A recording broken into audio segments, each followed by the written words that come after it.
Hello students, पिछले lecture में हम लोगों ने फ्यूल के बारे में जाना और एक गुड फ्यूल के क्या क्या कैरेक्टरिस्टिक्स होने चाहिए इस पर डिस्कशन की है।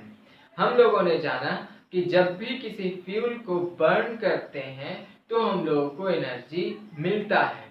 लेकिन स्टूडेंट, क्या कभी आप लोगों ने सोचा कि ये एनर्जी जो हम लोगों को फ्यूल को बर्न करने से मिलता है ये कहाँ कहाँ यूज होते हैं? स्टूडेंट, आपको जानकर हैरानी होगी कि कोल को बर्न करने से जो एनर्जी हम लोगों को प्राप्त होता है ये हम लोगों के इंडस्ट्रियलाइजेशन में एक बहुत ही इम्पोर्टेंट रोल प्ले करता आया है। स्टूडेंट, कोल के यूज से इंडस्ट्रियलाइजेशन में मानो एक रिवॉल्यूशन सा आ गया और बहुत सारे डेवलपमेंट भी हुए।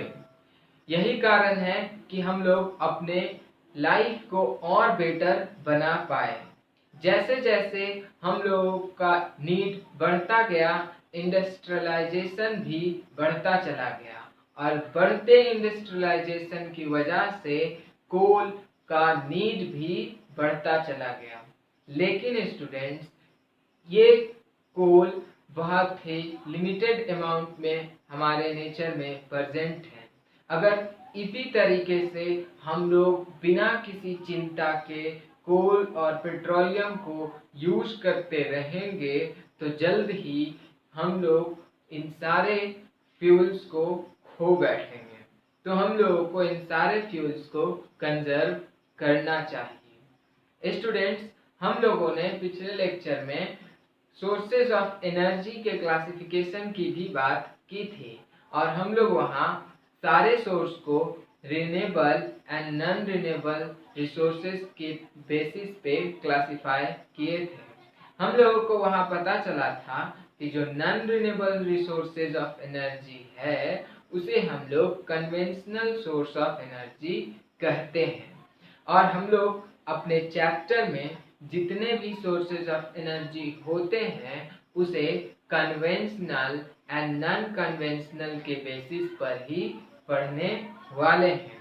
तो आज से हम लोग कन्वेंशनल सोर्स ऑफ एनर्जी की बात करेंगे और जब कन्वेंशनल सोर्स ऑफ एनर्जी के बारे में हम लोग जान लेंगे तो फिर हम लोग non conventional sources of energy के बारे में जानेंगे। तो आइए जानते हैं कि कन्वेंशनल सोर्स ऑफ एनर्जी किसे कहते हैं। स्टूडेंट, नाम से ही पता चल रहा है कन्वेंशनल, और कन्वेंशनल सोर्स ऑफ एनर्जी ऐसे सोर्सेज ऑफ एनर्जी को कहते हैं जो हम लोग ट्रेडिशनली पुराने जमाने से ही यूज करते आ रहे हैं। इट मीन्स कि conventional sources of energy are the traditionally used energy.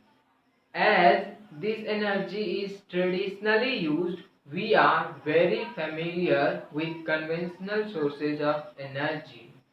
And some of the example of conventional sources of energy is wood. लकड़ी हम लोग प्राचीन काल से ही एनर्जी के लिए यूज करते आ रहे हैं। Another most common example is कोल।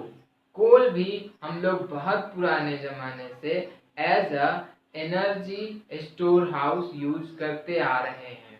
और अभी जैसा कि मैंने आपको बताया कि कोल के यूज से ही इंडस्ट्रियलाइजेशन में कितना बड़ा रिवॉल्यूशन आया जो हम लोगों के लाइफ को ही बदल कर रख दिया है।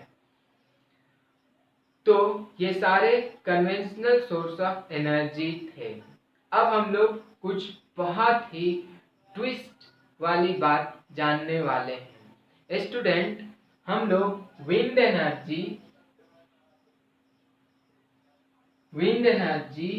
एंड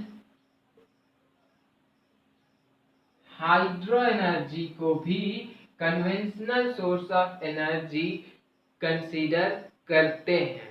लेकिन हम लोग जानते हैं कि विंड एनर्जी और हाइड्रो एनर्जी रिन्यूएबल रिसोर्सेज है, नॉन रिन्यूएबल नहीं है।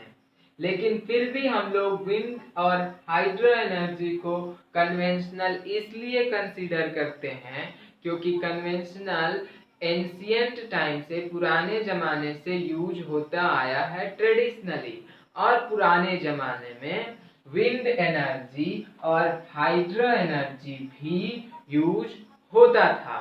लेकिन विंड एनर्जी और हाइड्रो एनर्जी का यूज पुराने जमाने में बहुत लिमिटेड अमाउंट में होता था।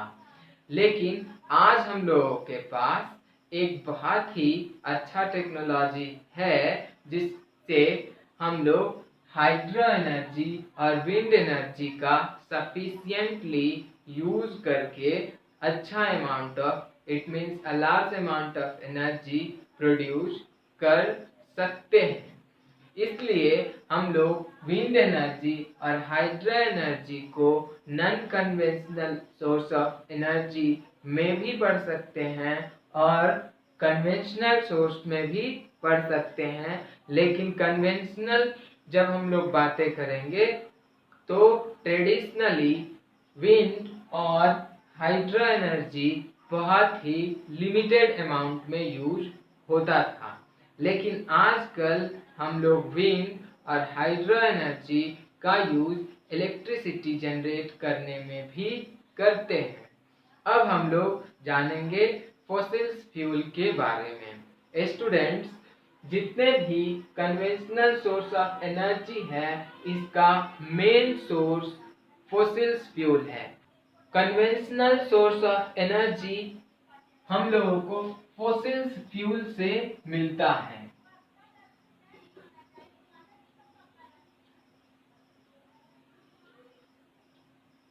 फॉसिल्स फ्यूल हम लोगों को अर्थ के अंदर से प्राप्त होता है।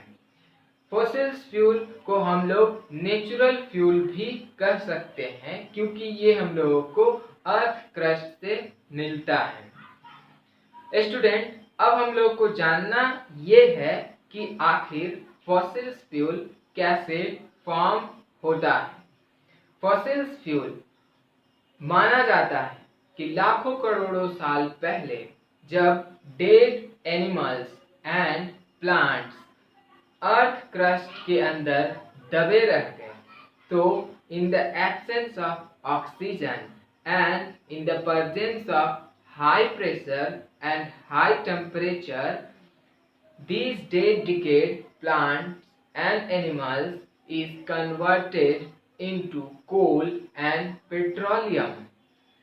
ये जितने भी डेड डिकेड प्लांट और एनिमल्स थे, अर्थ क्रस्ट के अंदर हाई प्रेशर पर दबे होने की वजह से और ऑक्सीजन के एब्सेंस में और हाई टेम्परेचर के प्रेजेंस में कोल और पेट्रोलियम का निर्माण करते हैं, जिसे हम लोग फॉसिल्स फ्यूल कहते हैं। फॉसिल्स फ्यूल से हम लोगों को जो फ्यूल्स मिलता है वो mainly coal, petroleum and natural gas के फॉर्म में प्राप्त होता है। इट मीन्स मिलता है। It means we get coal from fossils fuel. Another product from the fossil fuel is petroleum, and we also get natural